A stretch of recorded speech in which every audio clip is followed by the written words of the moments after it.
testing my microphone. How's it going, everybody? If you're joining us for the first time, welcome to Everything's Relative podcast. I am Eve Sturgis. I'm the host. I'm talking to you now from my basement office in Los Angeles, California. And a few years ago, I found out that the man who raised me and I call Dad was not actually biologically related to me as a father. Not biologically related to me at all, and thus began an existential crisis that may never see closure. I wouldn't call it a crisis at this point, not anymore. But I use this time to talk to others who have had DNA discoveries, and it turns out there's a whole fucking lot of us, like thousands of us, and there will only be more. In fact, a whole bunch of us are going to Louisville, Kentucky in a few weeks for the first ever big convention of our people. We're called NPEs. It includes late discovery adoptees and donor-conceived people. The convention is called Untangling Our Roots. It will be from March 31st to April 2nd. It's in partnership with NAP, so that's the National Association of Adoptees and Parents. It's in a Marriott hotel. It looks like it's shaping up to be a fantastic time of community and education. This episode, right now when you're listening, is airing in March 10th. So I am almost totally, absolutely positive that there are still tickets available for anyone looking to make a last-minute decision. I will be there. So many of my friends will be there. I don't know if I have any enemies, but if I do, they might be there too. I am moderating a panel on Saturday with fellow podcasters Lily Wood, Alexis Auerseld, Louise McLaughlin, Damon L. Davis. I thought it might be cool if I got a bunch of podcasters together to talk about what they're experiencing and learning in this unique position. So Untangling Our Roots agreed, and they said I could do it. So I'm going to go to Louisville. My panel is on Saturday. Will you be there? Please let me know. Please say hi to me. Will I be selling pins and t-shirts? The only way to find out is to be there and to say hello. But anyway, that is all in a few weeks. I'm here to talk about here today. I have a conversation with a kind man named Stephen who shares his NPE story, a little bit about his conversion to Judaism, his understanding of family relationships and trauma. And I don't want to say that it was a pleasant surprise because that makes it sound like I didn't expect to have a good time. But the conversation as a whole, how do I describe it? Went places I didn't expect, and I was really touched. You'll see what I mean. One thing before we start is a minor content warning about the story, kind of a two-part content warning. So what happens? Sometimes I have an interview that's right after. Okay, so how do I explain it? Some days I have interview after interview lined up, in a single day. And it's a lot of jumping from one kind of tone to another, depending on what kind of story, we're talking about. So it could be awkward if I'm not shifting appropriately. So I had just finished this high energy, light and fun episode with someone before I connected with Stephen. And I was still in that zone kind of when he starts his story, starts to tell me, and he describes this violent trauma right at the top of his story. So that's some content warning. And then also on top of that, I think you can hear my shock and confusion as my tone makes this really clunky shifts. So I just want to say now that I hope no one thinks I take our topics lightly or was trying to make it funny when I shouldn't have been. I was just making an adjustment in the moment. And Stephen mentioned afterwards, he was worried about the shock, the shocking turn. And he was just sort of worried about the recording. So I promised that I would make an announcement about it beforehand. This is that announcement. There is a violent trauma mentioned at the beginning of the story, so be ready for it. I was not ready for it, as you'll soon hear. But thanks for being with me, everybody, tolerating my awkward conversational skills as I try to make sense of the world through our DNA discoveries. it seems straightforward to me, but just like if you were telling me at a party what happened, if I was like, wait, what happened? Yeah, Just tell yeah. me what this journey has looked like for you. That's good to Uh, go. And you could tell me where, also tell me, it's always helpful to start with your name, if just first name, if you only want, or no name, and where you are and where you grew up and what that was like in a, in a sort of okay. brief kind of way. So we sort of get an idea of where you were, in identity before this all happened. Yep. Okay. Um, so I was born in Dayton, Ohio, currently live in Columbus. And starting the story, I never quite know whether to start when I found out about my paternity and then move backwards to the event or start back then and move forward, which is not how it unfolded for me. But I'm going to Mm-hmm. try that. I'm going to Okay. start Okay. back at the beginning. Cool. So before I was born, obviously, uh, in 1964, my mother was waiting on tables at a restaurant. And my mother and father, and this is my non-biological father, had three children, and she was waiting on tables for extra money. At her job, there was a shift change, and two other servers were exchanging kids for babysitting on a Saturday night. And one of the women, her ex-husband, showed up, shot her, and shot himself in front of my mother. So there's this traumatic event. Whoa. Right. Didn't see that. Was like, uh-huh. And then they traded the kids, and this is about waitressing and how she met. And Yeah, super traumatic. Wow. yeah, and when I learned about this much later, as a matter of fact, just a few years ago, I asked my mom's surviving siblings and older cousins if they knew, and they said they never remembered my mom talking about it. Mm.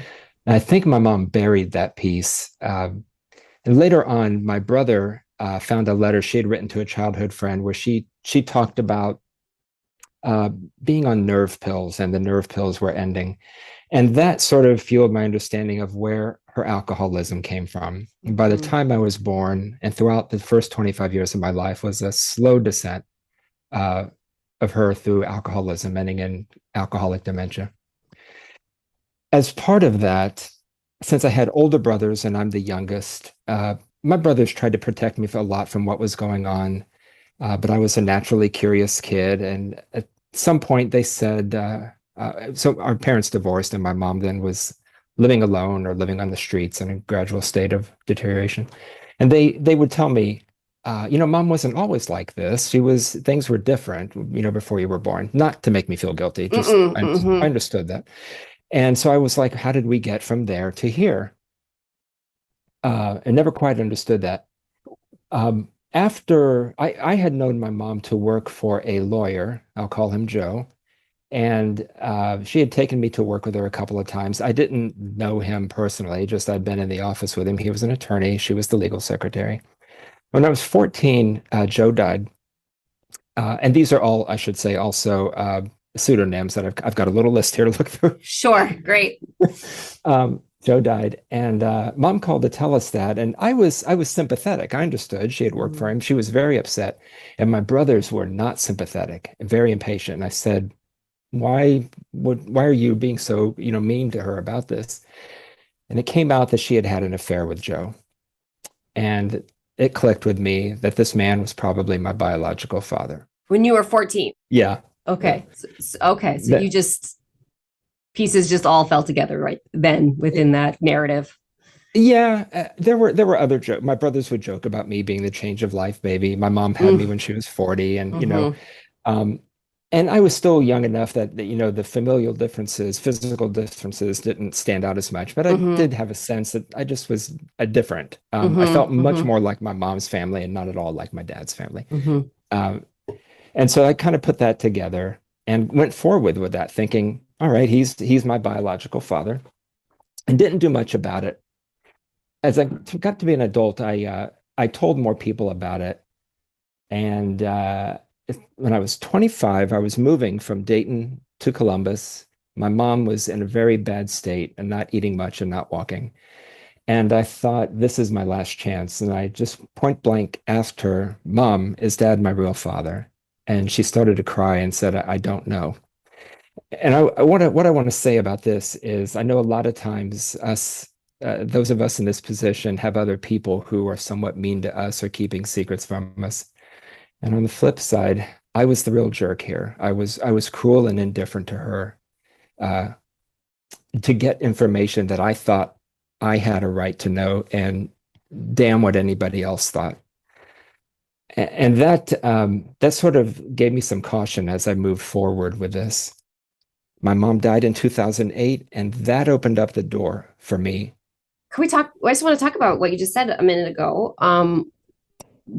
because people don't talk about different perspectives very often in that moment of asking for the truth. Um, and so you just described yourself as being the unkind one and being callous. And was that something that you realized in the moment? Or is something that No, you look back on and realize, oh, that was a big moment for her when she cried. She probably was feeling X, Y, and Z, and I did that. more the latter. Mm-hmm. I told some friends I had done that, and I was so happy that I had this was 1991, so we didn't have Mm-hmm. the testing. I was so happy that I had that piece of information, and a couple of friends had to tell me that was really cruel. I Hmm. didn't know at the time. I was a very selfish kid, the way we had grown up, and I thought this was just information about me. You were there, you knew it happened. All your emotions, you've dealt with it. And I didn't realize she probably had not. Hmm. So it took me a long time, I think, to I don't it is something I regret. We talk about whether we have regrets or not, and that is something I definitely regret. I don't focus on it and dwell on it, but I know that there are things I've done wrong in this process Hmm. more than other people.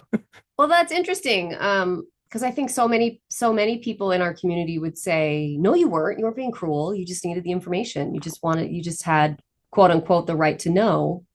And I don't think I think what you're bringing up is a complexity that we often don't talk about, or at least we don't talk about it's often in the podcast, or um, it's just not black or white.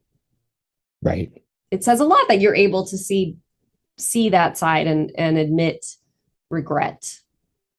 That's not something people mm, talk about very much, maybe ever. But in our community, it's such a fresh, new kind of world of people that I don't know. And by all means, everybody correct me if I'm wrong, but I don't know if people are ready to explore their parts in the heartbreak of our stories so much. There are a lot of people who have been wronged, and a lot of people for whom this is a surprise. I'm fortunate in that it wasn't a surprise. I rather knew, and I just needed the confirmation. So I came at this very differently from a lot of Right, other people. right. Um, so there's that. To get up to the DNA test, once she died, I think that because of that conversation and the guilt I had is why I waited until she was dead to take the test. I had held in the back of my mind, yeah, when my parents die, this is all that I knew. I'm going to pluck a hair from their head, and have it tested. Totally. I'm gonna mail in their toothbrushes. Darn right, yeah, Yeah. exactly. That's all I thought we had. So then I Mm-hmm. looked into it, and because he was Jewish, I thought I looked into. I didn't have an understanding of this at the time, but I looked into finding my ancestry, and Family Tree DNA was recommended as the premier one at that point for Jewish DNA analysis because of their pool of testees. So I went with them and just did the Y-DNA test, and they came back. I honestly believe I talked to Bennett Greenspan when I called down there and said, he's like, yeah, you've got Jewish DNA. I know I'm pretty sure I talked to somebody pretty high up in the organization. Mm-hmm. I remember that. It was just one of those times when Right. you They were could just on call. the ground floor still. They were there, yeah. Yeah. He's like, yeah, so you've got Jewish paternal ancestry. And I went forward from that. And how long ago was that? This would have been 2008, 2009. Okay. Yeah.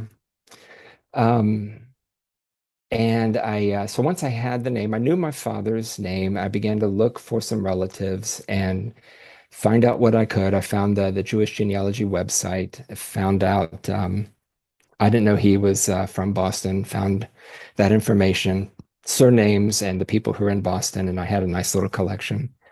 And through that, and through this is the other thing I didn't realize. Through there were people in these families who still have those surnames, Mm-hmm. and it was kind of an unusual surname and well known in the Boston area. And here I am showing up saying, I am part of this family because my mom had an affair with her boss. And no one said anything to me, but I look back now and I just cringe. Again, it was just me that I wanted this information so much. I'm in my Mm-hmm. 40s, guys. Don't wait any longer. Mm-hmm. I did make contact with a couple of people, distant cousins, who were very helpful to me. And one of them gave me she knew about my, who were my half siblings. And so she gave me their names. And I contacted one of them. And he knew my name right away because my mom had been his dad's legal secretary. And Oh, of course. so, I forgot about that part. yeah, so Wow. it's all in the family. Mm-hmm. And said, I'm pretty sure they had an affair, and I think he's my biological father. And to his credit, he said, nothing surprises me anymore. Mm-hmm. Um, and so he was an attorney, and he did the attorney thing. He asked me to take a siblingship test to prove paternity on one side and disprove it on the other, and I did. So pre-proved that one of the brothers I grew up with was not my biological, was not, we did not have the same father. Right. The other brother, we did have the same father. So that was that. And um, my brother, I'll call him Matt, was just like, okay, done. What else can I do for you? And I said, I thought everybody had information and stories about their family because Mm-hmm. we did on Mm-hmm. my mother's side. They were very big into genealogy. We had those stories. We told the same stories every year. Um, and they didn't have that. So I he's like, relate to that so much as a therapist because I thought that too. I thought everybody knows everything about their family because of repeated stories and yeah, whether it's myth or truth or history or, and I really had to learn. It wasn't until I was a therapist and I started working with children, but I would just say, so how did your parents meet? And they didn't, people just look right. Adults, there doesn't have to be right. children, but their clients, but adults, like, I never thought about it. I'm like, what do you mean? You never, like, what do you mean? What? And like, what did your dad do? And like, oh, he was a business guy, like, Yes. so it just is mind blowing, but I really did have to like adjust sort of expectations and understanding of like family dynamics in that way. Yeah, it's very foreign to me. I know. Mm-hmm, mm-hmm. But believe me, I know a lot about this family now, more than many other people who are born into the family And naturally. right. So a point of pride for me and my research skills.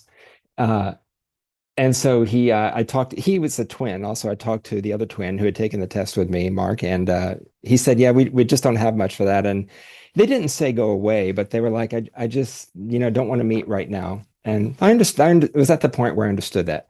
And I also had a sister who lived out of state, and my brother said her first grandchild is being born and it's a difficult pregnancy. I don't want to bother her with this right now. And I said, all right. Um, at some point we did make contact with each other, and she did fly back to Columbus. It turns out she had lived up the street from me, within walking distance, and when I lived in Columbus, and just never ran across each other. Never would have thought that she'd been here. I didn't know her married name or anything like that. So we talked about a lot of that history. Um, she flew back here and we met, and then my ex-boyfriend and I, we flew out there and met my nieces. And my sister was very welcoming. She's the life of the party. I can't be around her too much, and I know she's going to hear this. I mean, she just wears me out when I'm out there. But I love that because that part is familiar to me. Mm-hmm. It's just so alive. My nieces told me that when their mom had told them, she was not really keen on meeting me and finding out, because it brought up a lot of bad memories for her about her Mm, family. right. I don't know if they knew that their father had had the affair, but there had been some chaos and moving in and out. And and I think her daughters, who were closer in my age because of this generational difference, said, you knew what it was like for you to resolve that. And that's what this new guy is trying to do. He's just trying to meet his family and make some peace with it. And you've got that information. And so that opened her up, and we That's were able to meet. interesting. That's interesting that she was that they are younger, like could see it from a different sort of. It's so often is that another generation sees it differently. So it's Yeah, just sort of lucky for you that it worked out that way, or nice. exactly. Yeah, it was a big help. And so at this time, I was also doing more genealogy research on Facebook group. Excuse me. Um, And somebody kindly suggested to me, and I was ever grateful for this, to not say that I was Jewish because that was a whole matter of ritual and observance. And it would be better for me to say had Jewish ancestry. That was indisputable. Hmm. And so I had matured to a point to say, I get that. And that's how I described myself. And if people did call me Jewish, I would correct them on that. A lot of my friends at that time. Let's see, in 2015, then my brother that I had first contacted, Matt, died suddenly. Oh. The funeral was in Cincinnati. My sister had mentioned it, and I said, should I come or not? And she, typical social worker that she is, I'll leave that up to you. Okay. Well, I'm going. And so I walk in. She knew I was going to be there, my nieces that I had met, and a nephew that I knew of I had not met, and the surviving twin brother. I was down on the receiving line, and he catches my eye. I don't know if you can tell this. I'm very tall, 6'4". Oh. Stand out in any room. He took one look at me and said, "Oh, I know who you are. You got the ears." You can see, and now I remember him saying, "You got the schnoz." He said, "No, it wasn't the schnoz. It was the ears." At any rate, I think I've got both when I've seen a photo of my biological father. Mm-hmm. And that was all good to be there. The funeral my ex-boyfriend and I were at, we had eschewed religion and just, had gotten away from so much of that. But here we are at this Jewish funeral. We'd never been to one before, and the way they talked about death and mourning and the reality of it was so different from anything else we had been to. We both came out of it like, wow, that was much better. Just it was Mm-hmm. a real experience, and to be honored that way and to talk about it.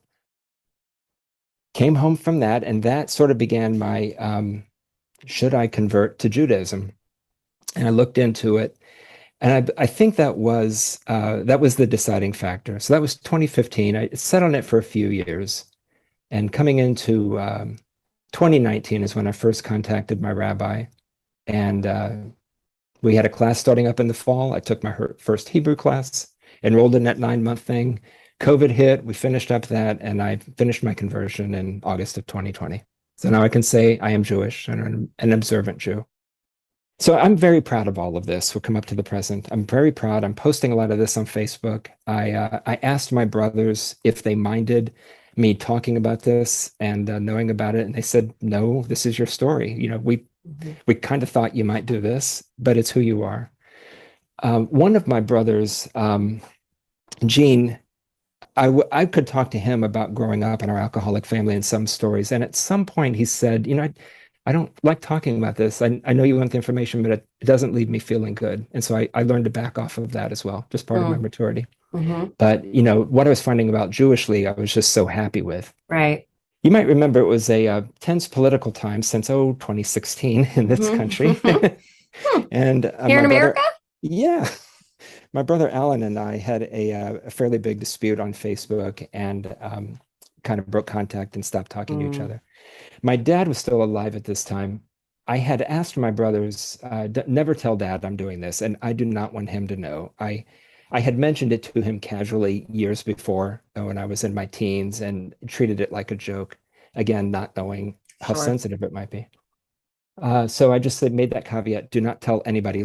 If I'm going to tell, let me do it. But dad's old, he's going to die within a few years. I don't want him going out of here thinking I didn't look at him like a father. But that's what my brother Alan did. Oh man, Alan.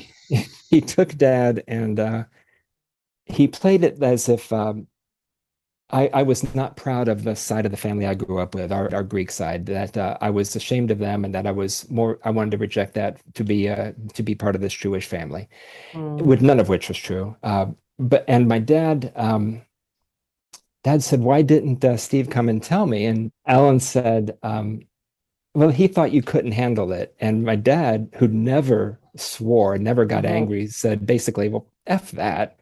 Mm-hmm.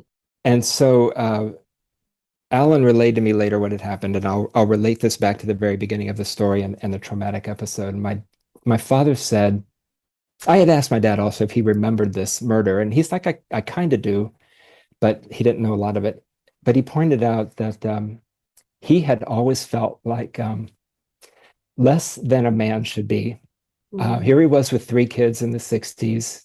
They went bankrupt within 5 years after I was born. He said if he had been able to provide for the family, your mom wouldn't have had to go to work to earn extra money. She wouldn't have been at that restaurant. She wouldn't have seen the murder. She wouldn't have become an alcoholic. But then he said, but Steve is here because of that. This is something that my dad had long believed in. I think that we as humans, our souls, chose our path in life before we were born. And what happened then was this cosmic shift that I really can't give explanation to. My brothers and I had always viewed our dad as this weak, indecisive person, uh, especially in living with our mother. He really didn't do much to get out of the marriage. My older brothers asked him to get a divorce to get some peace in the house. Hmm. There was no question that my dad would care for us and our mom would leave. It was just so untenable. My dad didn't know how to make a move. So when your kids have to ask you to get a divorce. And after that, dad worked at the same job. He never tried to get ahead. He just wasn't a go-getter. He took his vacation pay every week and every year and never took a vacation. He didn't have a decent car until I was until I was 16 or 17. Mm-hmm. Always took the bus to work. But all we could really see was a failure. And so when he said that, it shot into place the strength that he had that we didn't know he had. And that he was aware of this whole time and never did anything to make me feel different. And none of his family either. My brother asked him if other people knew, and people did say something like, Jack, you got to know he might not be your kid. Mm-hmm. He's kind of tall. Kind of tall. My dad's family has Greek features that I can see in all of my cousins, and I just didn't have that. Some of my friends growing up would try to say, "Oh, you look like your dad." I did not look like my dad. So that was the big revelation for me. That was the magic that came out of doing all of this work, and it helped me to find a peace there. That is so beautiful. You're kind of that was really beautiful. I didn't um you're a good storyteller. And how beautiful and yet and also a part of the complexity of these stories and and the humanity that's present in so many different ways from so many different places. And the way that it's interesting the way that your story has when I was growing up, we had like a children's book that was I don't know what it was called, but it was like Fortunately, Unfortunately, and it would be like unfortunately there was a storm. Fortunately, the boy had a boat. Unfortunately, not in a fortune or not fortune way, but it's just interesting that I guess it's just more of the multifaceted element of how these things don't have a they're not black or white. And like I don't like that your brother sort of betrayed you and went and told your dad. And yet then you wouldn't have had this story from your dad and this revelation, and maybe all your brothers wouldn't have had this shift. Exactly. And I didn't hold it against my brother. Mm-hmm. Our brother Gene called and told me about it, and he said, "I know you didn't want Dad to know." I'm like, "Well, there's nothing I can do about it now." Right. Dad and I never talked about it, and I understood why Alan did it. I really did. I mean, I could be. I mean, his actions make him look like a jerk, but I can walk into a room and change the temperature. I can I can really put people down with a glance. So I'm sure I did some of that on my own in my own way, and we've been able to talk about it. It is a real gift in a Yeah. way. And I know this story is so different from many of the others that people run across. It was so important to me to find. I didn't have pictures of people that I recognized on that side until my father. The photos of him were when he was older. He died.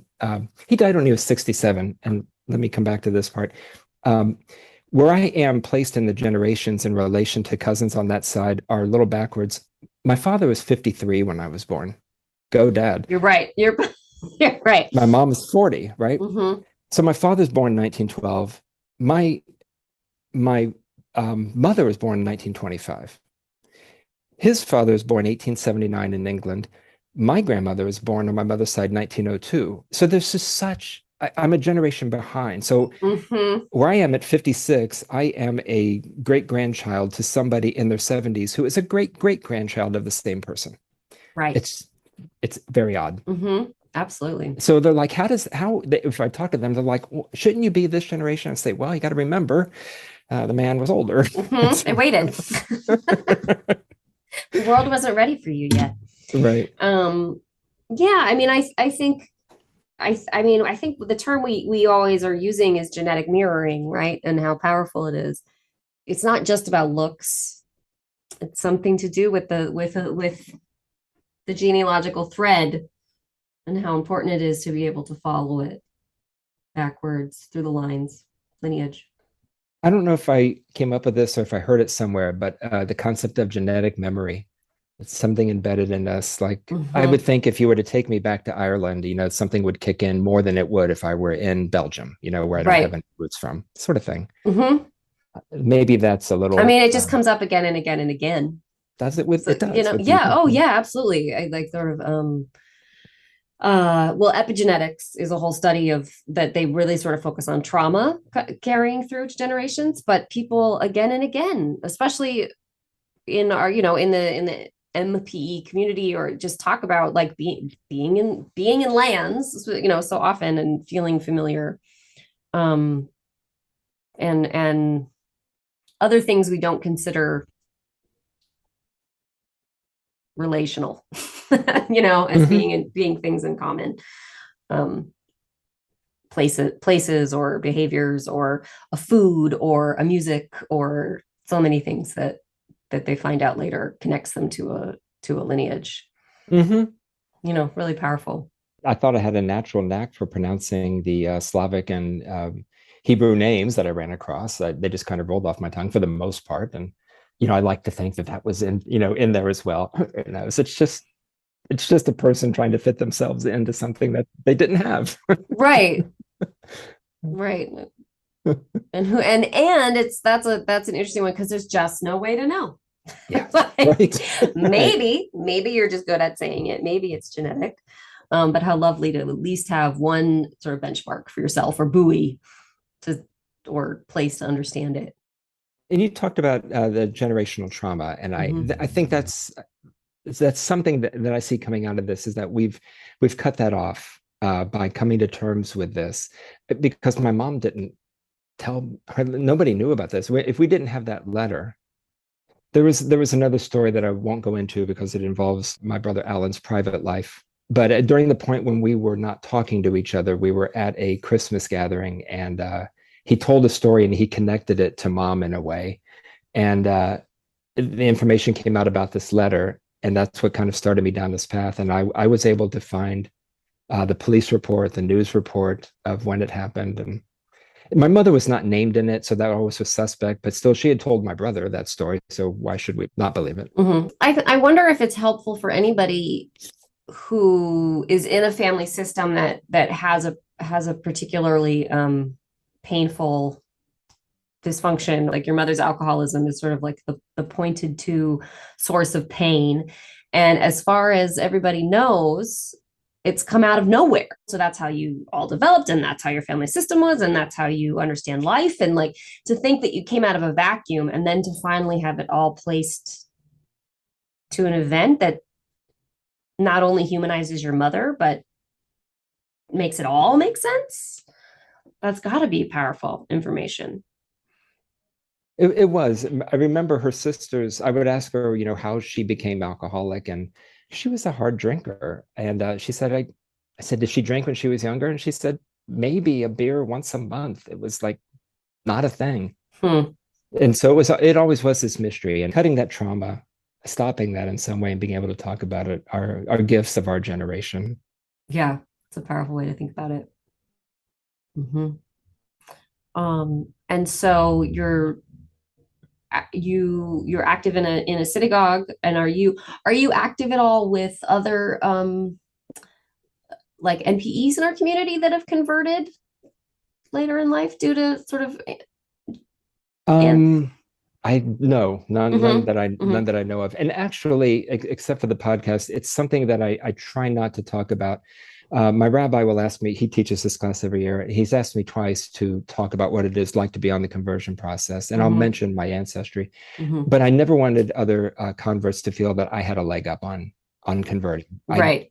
It was my motivation, which is personal, but I'm no different from anybody else. Mm-hmm. I'm the new Jew in every situation. So, Mm-hmm. Mm-hmm. and I haven't talked. I did talk to other MPEs. I was on a couple of Facebook groups that were secret, and joined those. But I realized my contribution was just going to be a little different. Mm-hmm. So I dropped out. They had good support from other people who had been through the same thing. Mm-hmm. Interesting. That is just, I want to say it's lovely. And I don't know if you think of your story as lovely, but because there's some really hard parts of it. I do, though. But yeah, yeah. Oh, I'm so glad that you contacted me to talk about it. No, I'm just trying to think if I have any questions because you're such a good storyteller. I don't even have to like go back and be like, well, what about the blah, blah, blah, blah. Do you wish there was anything that you had known at some point, or do you wish that people would think about any part of their DNA discovery a certain way, or that do you have any advice for MPEs or any DNA discovery people? I would say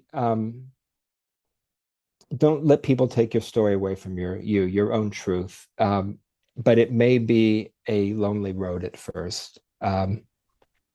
This knowledge undermines people who have gotten used to a narrative, even people who know and think that it's buried away. And having to inform other people, even people who aren't part of the story, find it a little bit shocking, particularly the way I might have told it.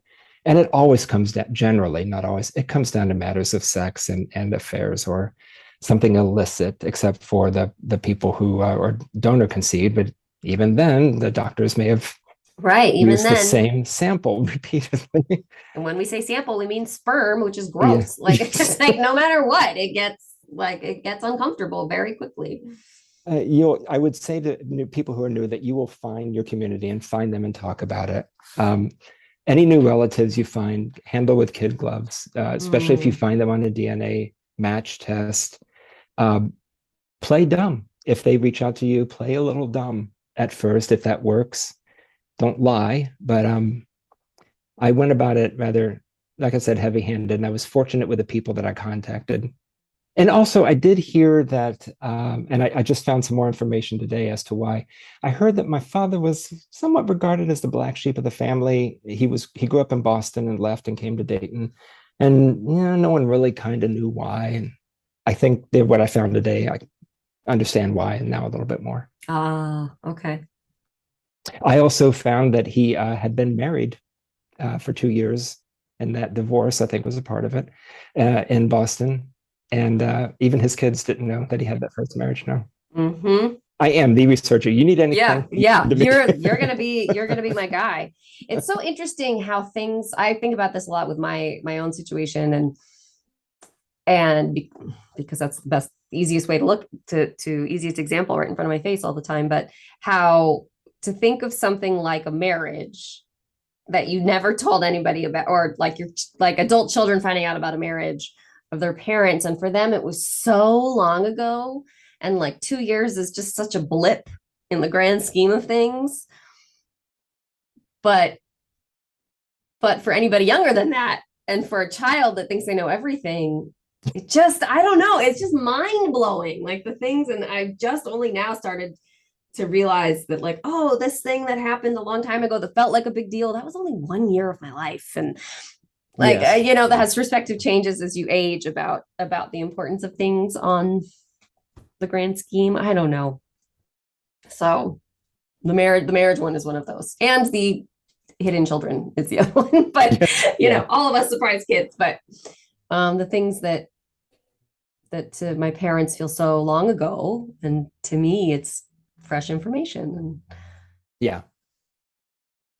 These stories are always have a close place to my heart. I've ran mhm. across a couple of people, uh, one friend said, "You wouldn't believe my story if I told you." So I told her mine, and she said, "God, you would believe it." Yeah, you would totally believe it. Yeah, there's nothing we don't believe. Yeah.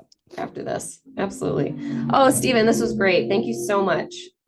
Thank you, Eve. I'm really glad to be able to contribute to the podcast. Yeah. I was worried that this was a little different and wouldn't fit in, but Nope, it's perfect. you'll have a way to do it. Your podcast has really evolved. Oh, thank you. Thank you so much. I got goosebumps. See, just good. It was just lovely to get to like end the afternoon this way. I'm kind of feel teary about so many elements of this experience with you. That's the healing. Yeah. You just are a really special person. I'm so glad you contacted me. And your dad was special and made me think about my dad, all the dads. We need to do something about all the men that raise their children with love and without questions. Yes. Many men would have walked out. Yeah. Right. I mean, so many men, and those of us who can look to someone with that is, we need a word or something, a word or a day or a, and you really made me think about that and my own dad. So yeah. So thank you. Thank you very much, Eve. It's a pleasure talking to you. Oh, likewise. I hope that one day we get to be in the same place together. Yes. All right. And my husband is 6'4". I wanted to say that when you were like, I'm really tall. I was like, I know that height really well. That is very tall. It is. All right. Have a wonderful evening. You as well. Be well. Okay. Thanks, Bye-bye. Stephen. Bye. I want to express gratitude to Stephen for coming on and sharing his story. It is no small feat to be vulnerable with me, to be vulnerable knowing it's recorded, but I think his story is going to help some people. I know it is. So, hey, remember in 2022, I had a couple of like book club Zoom parties? Well, it's time to start having some of those again. And the first one is coming right up. So hello, get on it. Meet me on Zoom, March 26th, 5 p.m. Pacific Standard Time. We are going to talk about the book Junkyard Girl with special guest, the author herself, Caroline Montes de Oca. Send me an email or a DM on the socials to get more info. Definitely check out my Instagram to stay on top of these things. I'd love to have you there. I can be found at Everything's Relative Podcast. So make sure we're connected there. That's like Instagram, Facebook. And join us. Come do it. Junkyard Girl by Caroline Montes de Oca, March 26th. And hey, look, I am trying to keep these things chill. Please do not feel like you have to have read the book to be a part of it. Is that the idea? Yes, of course. But also the idea is to just nurture community, support one another, and that includes like supporting the members of our world who are writing books. So come on over. Ask me for a link. That's all for today, my people. Thank you for being a part of this wild life we're all living. Thanks for listening. Let me know if you have a story to tell, questions, concerns, complaints, even compliments. You can email me. Find ways to support the podcast on the website, everythingsrelativepodcast.com. And please make sure you're taking care of yourself. Can you believe this is season 5 of this project? Whew. And hey, be nice to one another. Bye-bye. Everything's Relative with Eve Sturgis is produced by Eve Sturgis and Kaylin Egan and edited by Joy Rumel. Logo designed by Ivy McNally, and music is used with permission from Goodbye the Band. Eve is a licensed psychotherapist, but her podcast episodes are not